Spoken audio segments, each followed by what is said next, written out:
Hello, and welcome to the Courtenay Turner Radio Hour. It is Monday, May 19th, and it's an honor to be here with you on WWCR Worldwide Radio.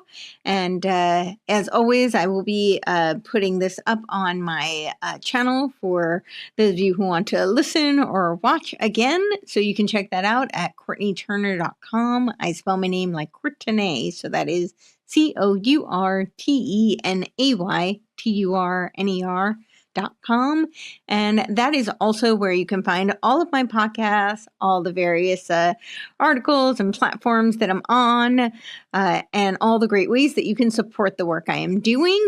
And I highly encourage you to do so if you enjoy the research that I do, and if you'd like to continue to hear me on the radio. It is not cheap, so I unfortunately cannot continue without your support. So if you would like to continue to hear me and for me to do these shows where I bring you all sorts of research, then please consider supporting my work. I have a support page on my website. That's CourtenayTurner.com. And I will also read for you, those of you who would like to send me snail mail, which is actually coined by the father of Game B. We're going to kind of talk about a little bit today. Jim Rutt, he coined the term snail mail. So yeah, you can send me fiscal support letters, whatever you wish. And that is at 6041 Rural Plains Circle, Suite 110, number 106, Franklin, Tennessee, 37064. And I also have some great affiliates and ways you can send direct, like Venmo, Give, Send, Go, all of those sorts of things. I greatly appreciate it. I also have a Substack, and this is where you can find my articles. All of my podcasts go to Substack first, so you get early access, and you also get it ad-free. So that is Courtenay's Substack. Again, I spell my name like Courtenay, Courtenay''S Substack. And this is where for $8 a month US dollars, you can support my work and get ad-free content plus my articles. And it would be greatly appreciated. That's a really great way that you can help me keep this research going. So for today, I know a couple of weeks ago I did a live stream and I phrased it the Hegelian dialectic of Game B versus the dark enlightenment fomenting the technocracy, right there. Basically, the dialectical churn is accelerating towards this technological singularity. And, the way I kind of see it is that it doesn't really matter if you have mommy issues or daddy issues. They have a pacifier of different flavors for each of you to put you into your own digital prison.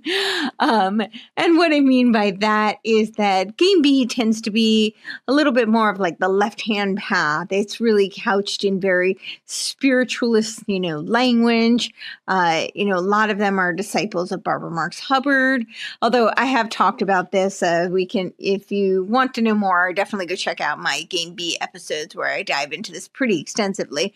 But, we've talked about how there was a bit of a schism. Jim Rutt claims that some of them were a little too woo for him, and that he was more of a hard science kind of guy. He's a complexity theorist and a systems theorist.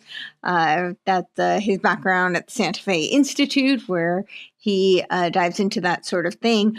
But they do converge. They reunite the two that's split to advance this Game B concept. I believe it was in 2014, but it was actually he was working on evolutionary software. That is kind of how he got into the Santa Fe Institute space, which is very interesting. And that does really kind of tie into what he considered the woo. It's, very much in this vein of merging the two, the pragmatic, technological, but it was in this kind of evolutionary domain. So, the spiritual evolution kind of merging with this technological type. So, and then of course you've got the Dark Enlightenment, who are more of the patriarchal kind of top-down authoritarian. They want to create the GovCorp And this is more of like the Elon Musk, the Peter Thiels, but I do see that as, so yeah, we've got your, divine mother and your, authoritarian, patriarchal, cool technocracy that they're trying to foment. And we're going to talk about someone today who I think is he's in the Game B space. He actually is one of the original co-founders of Game B, along with Jim Rutt. He met him at the Santa Fe Institute. He's really involved in technology. He has a very strong tech background. He was involved in like MP3 in the early days, startups. And they were also, they both were involved in like kind of the Bitcoin space, big blockchain, I think was what Jim was working on. But so he's very involved in that space. But I would say that he's kind of creating a bit of a third way in this technological singularity, if you will. And he's very much he's recently converted to Christianity. And it looks like we've got a Christian veneer for this, Game B space. It reminds me a little bit of ARC, and ARC, how that's Jordan Peterson's Alliance for Responsible Citizenship. They speak in Christianese, although when you really look at it, a lot of it sounds a little bit more like Christ consciousness than it does traditional Christianity. But again, for you to just to decide. But we're going to play a video in a little bit that will give you a little bit more context as to why it is that I think this. But yes, I did an episode on Jordan Peterson's Alliance for Responsible Citizenship a while ago. I called it the dialectical right hand to build West dreams. And the reason I called it that is because he claims that it's a counter to the World Economic Forum, right? Kind of the quote unquote conservative rebuttal to the World Economic Forum and the solution to the problems they're presenting. However, the funding seems to trace right back to the World Economic Forum. So so you can watch that episode, get the whole, I present all the receipts, for their financial trail. But yeah, so I thought today we would talk about Jordan Hall. He's actually our Jordan Greenhall, who became Jordan Greenhall, and then he became Jordan Hall. I don't know why all the name changes. My favorite of the name changes is still Andrea, who became Tan. I still don't understand why she's tan, but she's tan now. So, but that seems to be a theme. These people do seem to be changing their names quite often. I don't know why he changed it. But he's been making the circuit, and a lot of this came out of they did something called the Limicon conference, LIMICON 2025, and a couple of these episodes that he's been doing came out of that conference. It's a co-created convention for a changing world. So you can see Barbara Marx Hubbard language in there, the co-creation, the imagery. If you have a chance to look at the website, you'll see it's a very new agey type of imagery. And this emerged out of what was called the what is emerging space. But Limicon is a 4-week, mostly online co-created convention that took place from March 5th to April 2nd. In 2025 this year, and it is designed as a gathering space for the liminal web. So this is a term that Jordan Hall talks about quite a bit, liminal, that like in-between space, and he believes that that's where we're in because of the meta crisis, that we're in this liminal space. And it's a network of practitioners, artists, philosophers, community builders, and enthusiasts who engage with themes like metamodernism, which is kind of like this hybrid of modernism and postmodernism. They take elements of both. It's the succeeding phase, and they say they combine the pessimism and optimism of each one. But Jordan Hall says he's actually not a metamodernist. He doesn't know too much about it, he says, but intuitively it doesn't resonate for him, even though he's not all that familiar, but he's a metasystemic thinker. Game B, obviously, that's something he is a very much involved in as one of the co-developers of the space. Regeneration sense making, which is a Game B term. They talk a lot about sense making. I have shared my thoughts on this. I really do think sense making is kind of code for consensus making. That's really what it sounds like to me. And new forms of community and culture, right? Because it's a new operating system for civilization. The event operates as an open space convention, meaning participants collaboratively create and host sessions, workshops, discussions on a wide range of topics relevant to navigating societal transformation and fostering new systems for a changing world. They emphasize emergence, which is what it came out of, the emergent space, experimentation, and connection, aiming to support both personal and collective evolution and global uncertainty and systemic transition. So this is the Limicon Conference 2025, and as I said, it came out of the, it's called whatisemerging.com. So you can go to that site. So what is emerging? And right on the cover of the website, you'll see, it looks like EMC, but it's EMERGE. But it looks like they're doing a little play on that. Psyche, psychosphere, the feeling of dissonance, the problem of ecological attunement. And then they have all their, updates with all the various conferences that they're doing. So one of them, building up a shared fabric in decentralized organizations.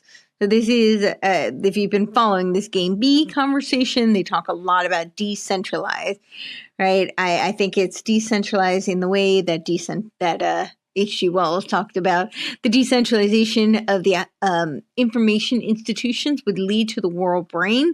And of course, the information institutions back then were the academic institutions. Today, it is the internet. It is the technological sphere. And it emerges as a social systems change initiative that is led by Perspectiva. And Perspectiva, they have their own website, their System Soul Society. They say that they're a community of expert generalists working on an urgent 100-year project to improve the relationship between system, soul, and society in theory and in practice. They are scholars, artists, activists, futurists, and seekers who believe in credible hope for the first truly planetary civilization. Right, so this is all about global citizens, which lies in forms of economic restraint, political cooperation, right, moving into the age of Aquarius. And I describe Game B as kind of like the technological age of Aquarius, because they claim that Game A is too rivalrous and extractive and exploitive and competitive. We need to move into Game B, which is non-rivalrous and non-competitive and collaborative and cooperative. And so they say there, but beyond prevailing epistemic capacities and spiritual sensibilities. So that is the Perspectiva, which is what is emerging has grown out of. So, and then of course we get the Limicon from there. So I would check that out. It's a pretty interesting website. They have a conference on, does Hegel matter or antimatter, teaching philosophy in a time between worlds. I thought that article was really interesting, obviously, because I am in the process of writing a book on Hegel's dialectic. So it is interesting how they talk about using the dialectic very much the way I describe it, as kind of a operating system, a machinery of control, if you will. So that is Limicon. So he did a conference. He did a podcast out of that conference. That was pretty interesting. I forgot the title of that one, but I can probably get that for you. Let me just see. That was, and it has like very AI looking kind of graphics on the front of it. It's called Realizing the Telos of culture and seeing what's on the other side, Jordan Hall and Guy Senstock. And that was one of the, that was how I found out about Limicon conference, because that was one of the podcasts that he had done from that conference. And so, as I said, he's kind of making this circuit, and he's recently converted to Christianity. His takes on Christianity are kind of interesting. I think, granted, he's fairly new to it. So from what I've heard, he says that he's a variation of Protestant, I believe. But I am not a theological scholar, so I cannot speak to that. But there are certain things that strike me as being not necessarily what I would think of as being Christian. Like there was one episode where he's talking about his convergence, and the interviewer had said to him that he had heard Jordan talk about another episode, I think, with John Bernanke, and he was saying how the Bible, particularly I believe it was Ephesians 4, talks about collective cognition, and he wanted Jordan's perspective on this. Now, as far as I know, I don't think there is any collective cognition in the Bible, at least not that I am familiar with. But this is very much a theme of Game B, right? Collective intelligence is what they typically call it. So there's some, and we're going to get into more, but that are kind of interesting to me. Okay, so he recently posted on X that he believes that we are, they talk about the meta crisis, right? And you remember I've done several episodes talking about cosmoerotic humanism, right? It's first values, first principles on evolving perennialism, 42 propositions on cosmoerotic humanism. You can find this at the officeforthefuture.com. This is a tribute to David Temple. It's Zach Stein, who was inducted to the Club of Rome last year, and he's a disciple of Barbara Marx Hubbard. He is also working with Aubrey Marcus on his Eros Mystery Schools, and he, along with Zach Stein and there's Mark Gaffney, Zach Stein, and then Kenneth Wilber, and I have done a thread was actually kind of interesting because it's been all over Twitter recently. I guess Homath and James Lindsay had some words back and forth, and Homath was using the Kenneth Wilber altitudes of development chart, saying that he was level 8, and but it's Kenneth Wilber. This is his, all levels, all quadrants, altitudes of development. He's got a theory of integralism, and I did a long thread on that. So his whole altitudes of development is based on Claire Graves' spiral dynamics, and it's actually also based on the chakras and Abraham Maslow, of course, right? The hierarchy of needs, and I tie all of that together. It's a pretty long thread, though, so you can find that on my Twitter, X, whatever we call it these days. And I will be posting it up on my Substack. But the three of them, they wrote this manifesto on this cosmoerotic humanism, and they're talking about metacrises, right? That we're facing this imminent metacrises, and that we have many metacrises. But Barbara Marx Hubbard talks about the crisis is our birth, right? So this is an opportunity for us to co-create. So, and of course, they're talking about co-creating the superorganism of humanity, and they are all involved in the Game B space as well. So he talks about how neoliberalism is imploding, and he said it has to happen sometime. Liberalism is intrinsically unstable, and it seems like it's happening now. So he's saying like we're in this, imminent, pending kind of a disaster state. And he says, as the neoliberal global order unravels, we will see the bursting forth of an older, more fundamental lineages, sometimes called civilization states. So I'm bringing this up because he has got a concept called the Civium, and this ties right into what we're going to get into today. Here is the real surprise. Civilization states are also intrinsically unstable, and we are rapidly approaching a point where they will also begin to dissolve. Yes, even old and integrated ones like China. What will emerge is a very, very decentralized set of nations without states, closer to indigenous nations than civilization empires, brought into coherent coordination by a complex of hyperstructures. And we'll get to this too. He talks about Bitcoin as an example of a hyperstructure. So he's written an article pretty recently. He has not actually written for a while on his deep code Medium or Substack, but he has written one recently about this concept, and he's talking about Trump and tariffs, and he gets into a whole bunch of things, but he does address this, how the neoliberal order is about to collapse. So you can check that out. I think it's the first article in a couple of years that he's written, actually, or at least posted on his Substack. So but what's interesting is he says that he's not in favor of Balaji Srinivasan's nation states, although he recently did a conference about the nation states. So he talks, not nation states, network states. He recently did a conference, and that's what I'm going to play in a little bit. I'm going to play one on the Civium first, but he talks about these network states and this concept of liturgy and how we need to incorporate it into the network states. But it is interesting that he says he does not support network states. And I don't know if it's because network state is still pending approval on the,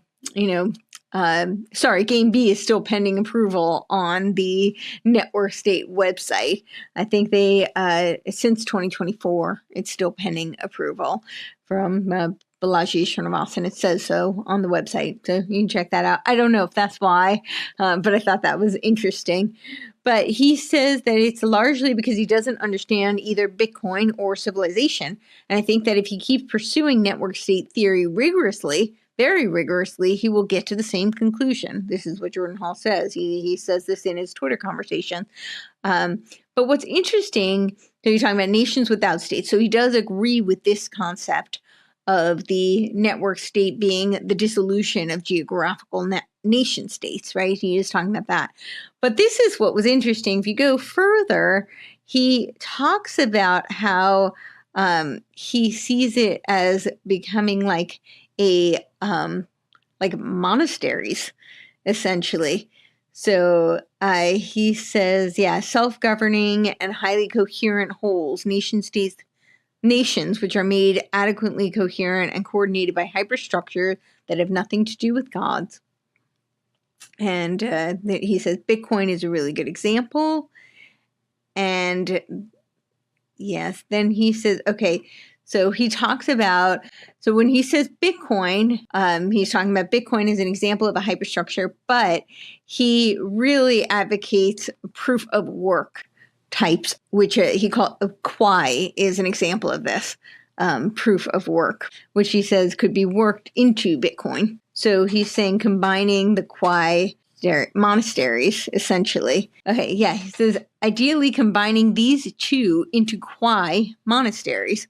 So someone says, so one should get to work mining the Quai network while also deepening our relationships in the real world network. And he said, yes, ideally combining these two Quai monasteries. And then someone says they would love him to riff on that. And he says, all right, so someone says, so kings, aristocracy. And then he says, maybe, but more likely monks and judges. So I just thought this was very interesting. It's kind of like technocracy meets Plato's philosopher kings who are going to rule. Only it's the monks and the judges, right? They're the evolved ascended masters, if you will, who are going to be in charge. And I thought that was interesting that he was suggesting that it be Quai monastery. So Quai network is it says, and you can find this, they have a X page also. It says, reignite the crypto revolution. They're the first decentralized energy dollar, the only scalable and programmable proof of work blockchain. So this is what he's advocating for, is these proof of work blockchains. So let's play this video on the Civium, this concept that he has. It's actually, it was a friend of his who made a video out of a much longer YouTube video that he did on the Civium Project. and he put some graphics to it, but it's in his article on Medium. A lot of his articles are on Medium, and he talks about the Civium Project, and he embedded this one. It's a shorter one. So let's play this so you get a little sense of what the Civium Project is. The city is fundamental basis of the toolkit that gives rise to the kinds of civilizations that human beings have thus far been able to create. The possibility that I am proposing is that we are now within a threshold. We are now near to a point where we can, in fact, innovate a new way of living together that is different. It's a different basis than the city. The core theory here comes from work that was done largely around the Santa Fe Institute, largely with people like Geoffrey West and Louis Betancourt and many others. And you can read about it actually in the book called Scale that Geoffrey West produced in the past couple of years. What they were looking at was particular characteristics that are called scaling laws. If I have a mouse that weighs 100 grams and it has, let's say, metabolic rate X, and I double its mass to 200 grams, I don't, in fact, double its metabolism. I increase it by only 85%. The sublinear scaling is the very heart of living systems. So whether you're looking at cells or organisms, whether you're looking at mammals or reptiles, whether you're looking at, by the way, trees or forests, right, entire ecosystems that are multi-species, you still see this exact same kind of sublinear scaling dynamic. Elephants are kind of as big as they're going to get. Blue whales are as big as they're going to get in the context of that particular niche. Systems have limits to growth built in. Human systems also fell under the same rules. So if I take a corporation and I add more people, I don't, for example, increase revenue per person linearly. Corporations have a natural asymptote. At a certain point, you're just not getting any more productivity. We also see in, for example, cities, that if you take a look at the population of a city and you look at, for example, the length of roads in the city, the same basic characteristic. If I double the population of a city, the amount of the length of roads does not double. It increases by 85%. In this context, a city is like a forest.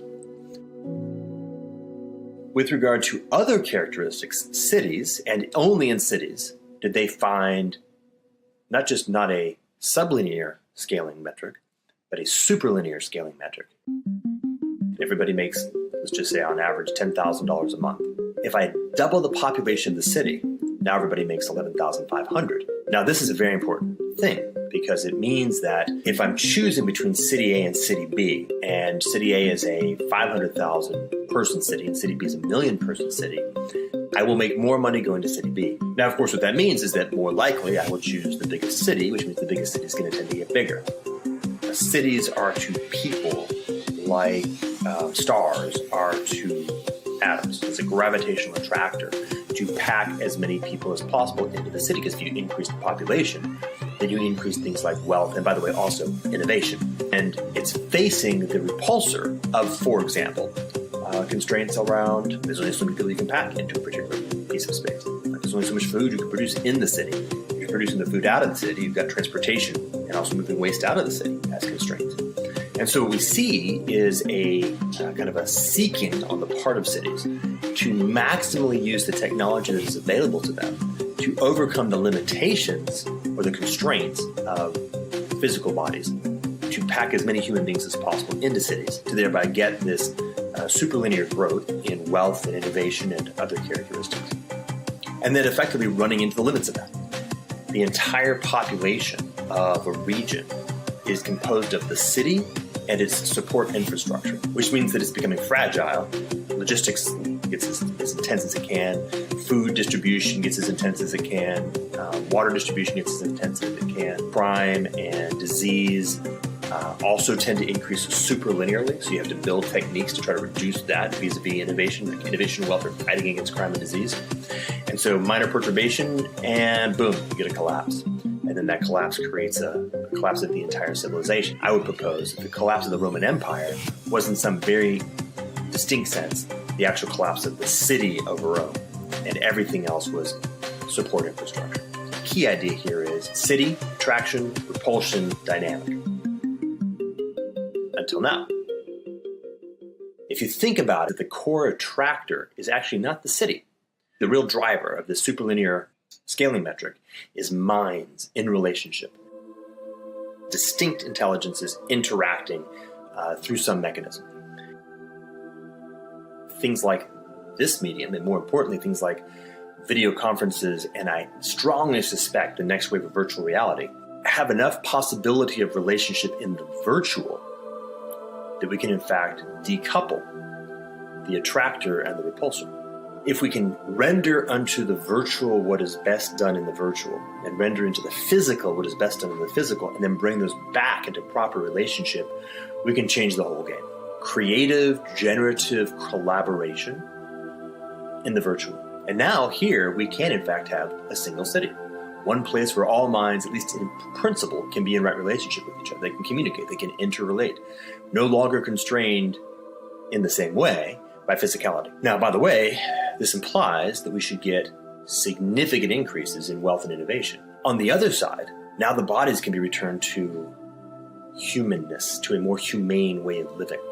Living among people who you know well, strong link relationships, family, community, living in nature, making sure that the place that you're living is built at human scale, very walkable, very quiet, low toxicity, all of the human scale living that we've had to surrender. This sounds great. I think a lot of these things may sound a little utopian, but I always kind of laugh at it because if you have seen the Game B, it's an initiation to Game B video.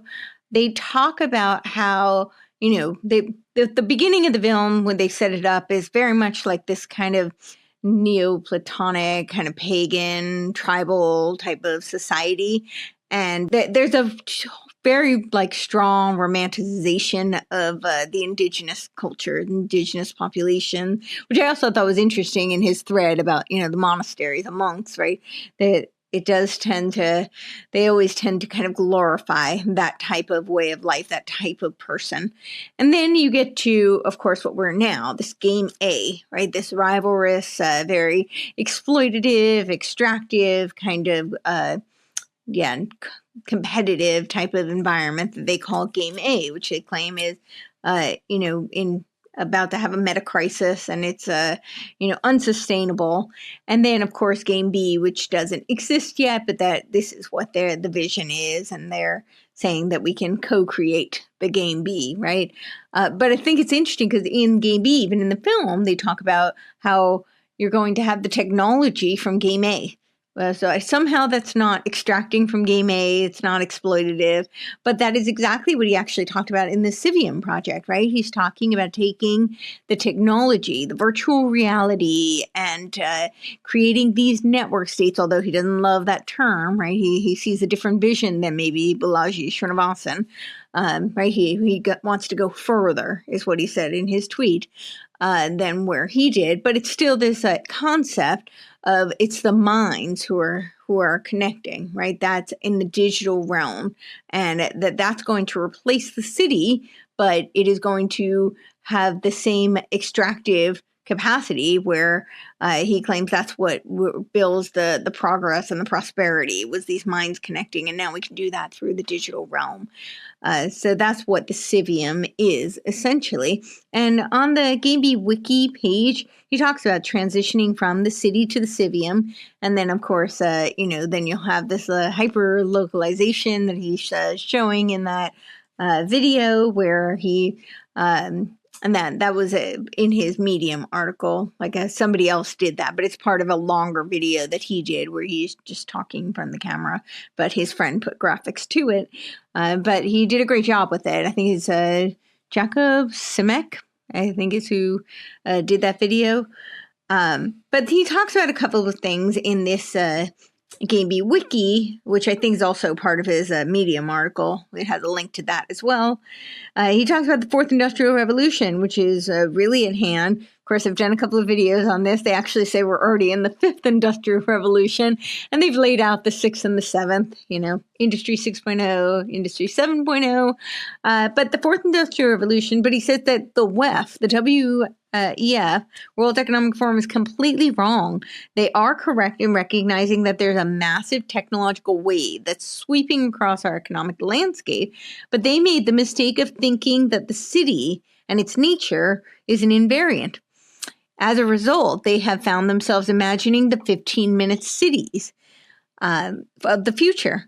But right, these are the smart cities, C40 cities. This is what the AI world society talks about, and how they're all connected to the various nodes around the world. But when you realize that the city is no longer the center and investigate technologies underlying the 4th industrial revolution with new eyes, you will notice how perfectly many of these technologies support a highly distributed and highly local economy, which is very interesting. That seems kind of antithetical, and I don't really actually know how it'll work out in practice. Very interesting concept. But really think about it. If you've got a network state, which is essentially what he's saying, the Civium, it's a online, digitally connected interface.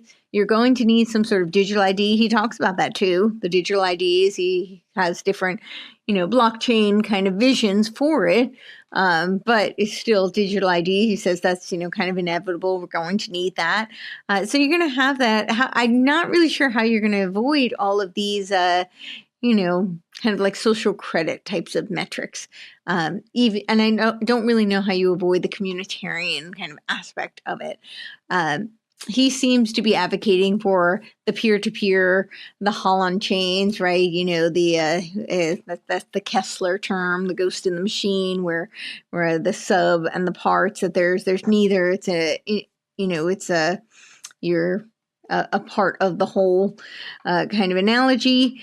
And we've gone through some of the technologies, right? Like No Map talks about Holland chains, and of course it's now S7 Foundation. And I haven't found it yet, but it does seem like Jordan was on the ground floor. I want to say like maybe in 2020 with Larcombe and some of those meetings, but I have not found the direct connection. But some of the stuff he talks about, he's definitely in favor of holochains. But when he talks about the technologies, it sounds a lot like No Map. But I don't know for sure. But yeah, so he's talking about using these kinds of things that are interoperable, and he's advocating for the decentralization, like subsidiary, kind of that buzzword. But it seems to me like they're presenting it as decentralized, but yet they have, the complete authority to override everything, or the hyperstructure can override everything because it's AI, right? It's the code. So again, I just don't know how that's really going to work out in practice, because digital sovereignty and, digital autonomy, it just sounds like an oxymoron to me. And, I know there are people who are really genuinely working on it and working in this space. I just haven't seen how that manifests in practice quite yet. So again, more and more obvious is the ecological crisis, is sometimes narrowly grasped as climate change. So he sees climate change as too limiting of a term. It's actually much broader a concept than that. It requires a level of intimacy and sensitivity to entangled, complex reality that the technocratic institutions and technocratic mindsets of civilization simply cannot produce. Civium, by contrast, is precisely the right instrument to reorient our physical and spiritual relationship with our environment. They are very much, in line with the sustainability, the SDGs. Remember, Jim Rutt was advocating for B Corps, and we've done several shows talking about B Corps. There's 6,000 of them already. Companies like Patagonia or Ben & Jerry's. Ben & Jerry's famously talking about how they're not an ice cream company. They are an activism organization that just happens to sell ice cream. And of course, this is how they achieve their very high scores on their SDG adapters that the B Corp offers. So people who are intimately connected to their local water, local land, who are intimately connected with each other and with themselves, and who are buttressed by the innovative capacity of superlinear planetary network, are properly positioned to take full and proper stewardship of the world. Again, it sounds great, like you're going to have your cake and eat it too, right? You're going to have these hyper-localized, very humane and salt to earth kind of communities. And you're also going to have these technological interfaces where you have communities online that are, like-minded and ideologically, shared. Again, I'm not really sure how in practice that works. We already have things like, social media where people are kind of like siloed in their echo chamber, and already we're seeing the ramifications of those cybernetic feedback loops. And how does that manifest then when they go back out into their day-to-day life? So this is kind of a, more macrocosm of what this Civium would look like. The challenges of changing demographics, sometimes identified as demographic collapse, might only be addressable by something like the Civium. If we look at the causation of collapsing birth rates throughout the world, is a very complex affair. On one hand, education, real change in the necessity of large families do both decrease child mortality and changed economy have played a role. But on the other hand, things like precipitous decline in testosterone and sperm count, increase in microplastics and myriads of other toxins, and dramatic decline in mental health, especially in the West, have played a much less healthy role. To put it simply, it doesn't make sense to have and raise children in the city. The opposite is true in every way in the Civium. Reconnection to meaningfulness of a wholesome family will be a powerful attractor into Civium, as is the people of the city evaporate into below replacement rate demographics. The people of Civium will naturally replace them over the generation, which again sounds wonderful. I have yet to understand how that is going to work out in practice. Let's play this video. So this is a video from it was Jordan Hall's Network States, Liturgy, and the Future of Civilization. And it was actually at a conference on startup societies that was done at Vitalia, which is now Infinita. So this is a Peter Thiel kind of conference. And it seems to be the sequel to a presentation he did 4 years ago. That was a much longer presentation. So obviously I won't play that now, but let's listen to this video, because this one is only 11 minutes long, and he talks about network states and liturgy and the future of civilization. All right, so in point of fact, that is not what my talk's going to be about. So I've spent a pretty substantial career spending all of my time exploring over the far horizon. And when I was thinking about this particular event, what I tried to do is figure out how to grab some stuff on the other side of that horizon that I thought might be legible and useful to folks interested in this space, and try to package it up and deliver it here. So the frame that I'm working with right now is if you're serious about the category that network states is a part of, this talk is for you.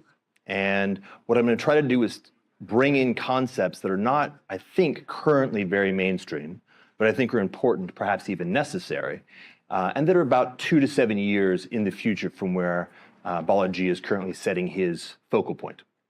So a few key ideas for the preamble to just kind of set the frame that I'm operating from.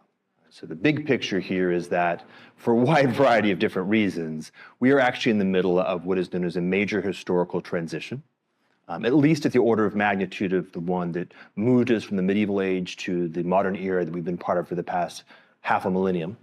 And a key thing to keep in mind here is there's a number of different pieces that come with that transformation.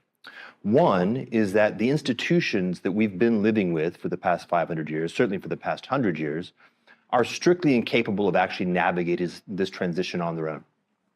This is actually very important to keep in mind. Right?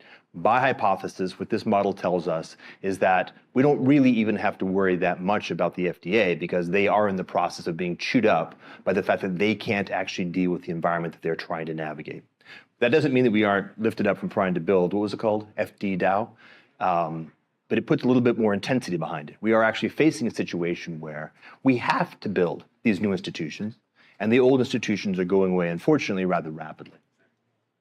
So for those of you who are doing it, I want to provide a note of encouragement. This is actually a historic, heroic endeavor, and it's going to be actually much harder than I think many people think. Next part of the preamble. Many people, I think, take a narrow look at the problem domain.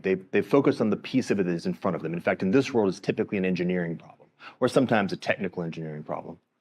And what I want to remind is that this is going to be a holistic problem. For example, a psycho-spiritual problem, a cultural problem, in addition to being a technical engineering problem. We have to look at all of those different aspects. Notably, one of the key elements that is often lost is that when we go through these kinds of transitions, a big part of the movement, of course, is innovation, new things. But another big part of the movement is actually going back and recovering things that were erased during the previous movement. All right, so I'll give you an example.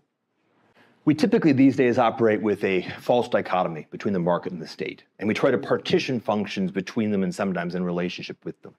But this is because we've spent 500 years erasing the more fundamental piece of what is actually a triad, the commons. Now, what's interesting about this term is when I started actually realizing that this triad was actually fundamental, I had to renovate the concept of commons in my own mind. I heard of it and thought of things like small shareholder farming communities in England and stuff like that. But it's actually vastly more fundamental. And if you can really grasp it as a notion, you can begin to think about how to properly architect a new city, a new state, a new category. Whoops, where's my little thing? There you go. Here's the kinds of things that properly actually belong in the commons. And here's the key. It's more fundamental than either the market or the state. And if you have the commons actually built correctly, with the right stuff in it being governed properly, then the market does what the market does, the state does what the state does, and they don't try to cross over. So things like law, money. Right around here, that's not that confusing, but in the rest of the world it is. Things like language, somewhat obviously if you really think about it. Family in the category, broad category known as sense-making, that includes things like journalism and science. This is not a function of the market, and it's not a function of the state. It's properly a function of the commons. We have to figure out a way to think about that in a new way. And we also have to figure out how to actually do it in this new environment. So what are the proper content of the commons? How are we going to begin to rebuild that in a new fashion? And then I'm going to throw out one last piece, which is the fundamental characteristic of the commons and is really not on the radar right now, and that's religion. So in the content of the commons, I mentioned money, right? For most part, most states these days believe that money belongs to the state. And it's a function the state provides to the market. I'm simply going to propose by fiat that it actually belongs to the commons, to the people. And those of us coming from the crypto community live that on a daily basis. When you hear about the way, the how, you'll understand what I'm talking about deeply. Law as well. This is super interesting. Oftentimes we again think that law belongs to the state in the sense of legislation. But in fact, common law is the fundamental basis of all law in the West, particularly the English common law. And when we think about the notion of code is law, this is the new renovation of the concept of the common law, and therefore the law of the commons. Here's another one, the marketplace of ideas as a concept. It's actually not a marketplace of ideas.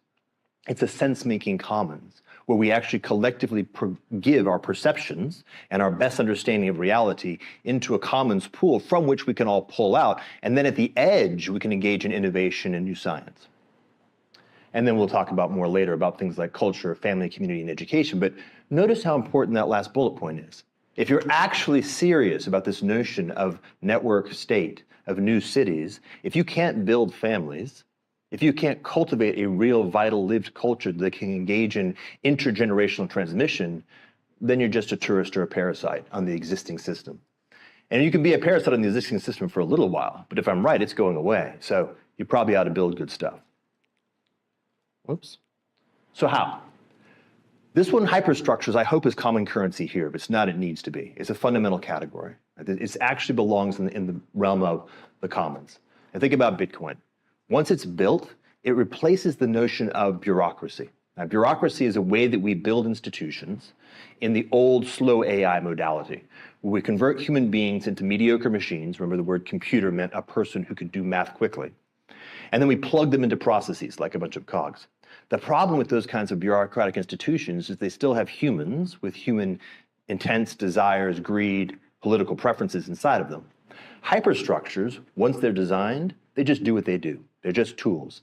So to the degree to which we can build hyperstructures that hold critical elements of our infrastructure as a commons, i.e. once they're built, they just run properly, that's a key element of this new transition. So think about that. If you're out there looking at how to build shared infrastructure, look at how you can build hyperstructures as a fundamental component, and then how human being groups, say for example DAOs, can interface with those.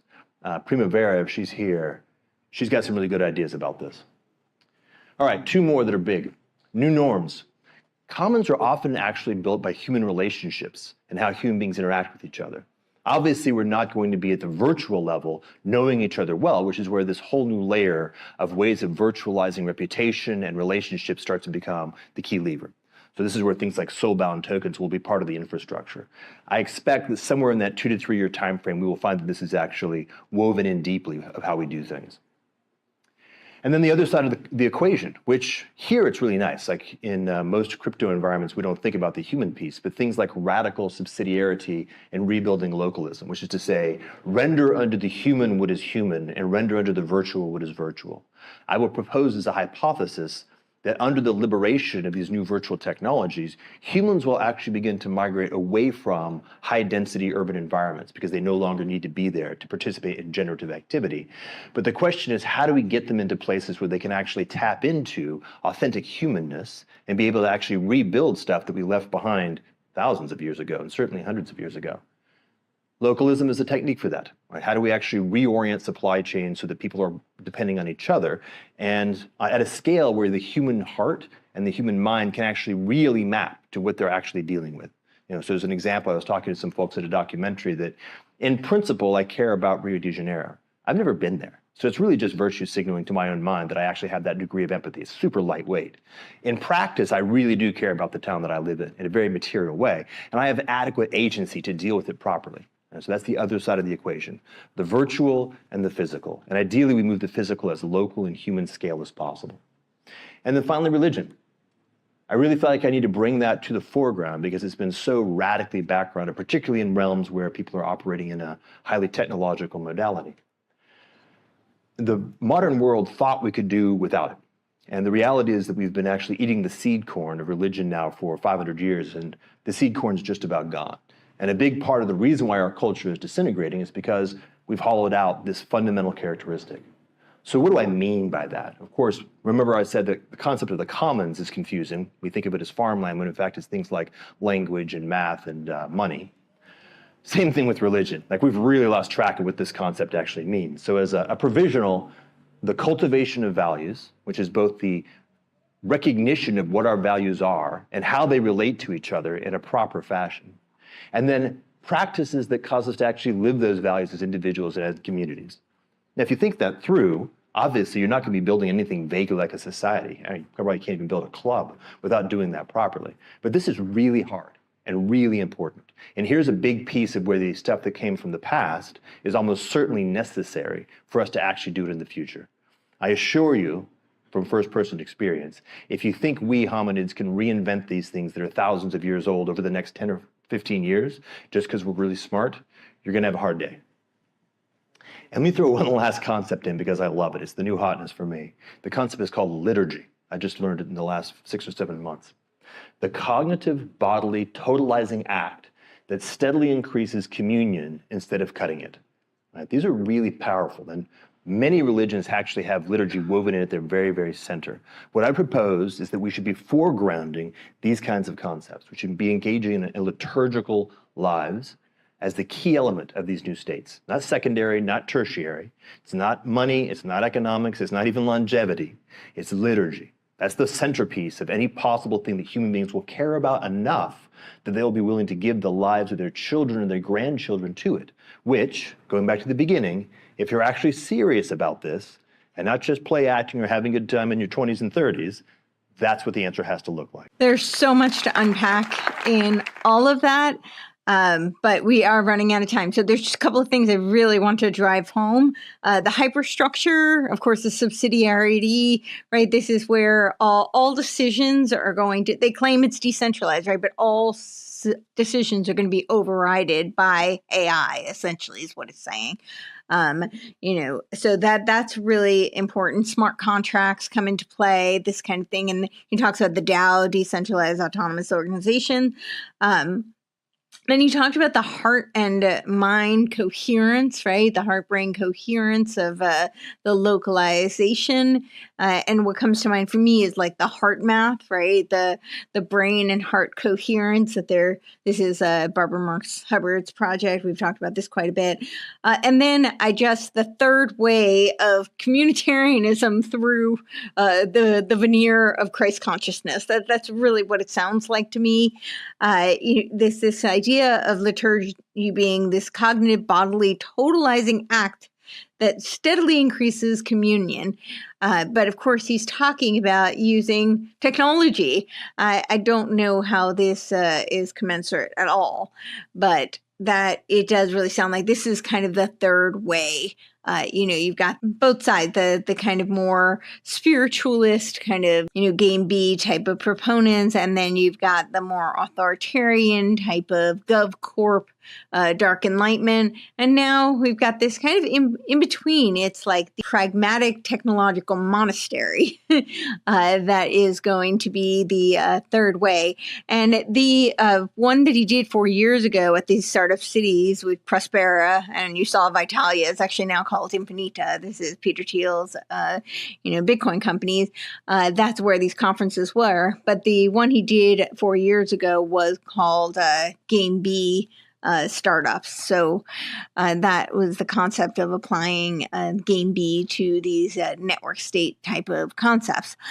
So I think we are really out of time, but I hope that was useful to start thinking about some of these ideas. And ultimately, my concern is, now, I don't think these are all like evil villains. I just think a lot of them are utopian minded.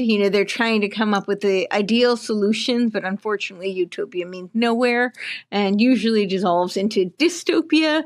A dystopian scientific dictatorship is what I'm concerned about. So I do see all of these things leading towards some sort of a technological singularity.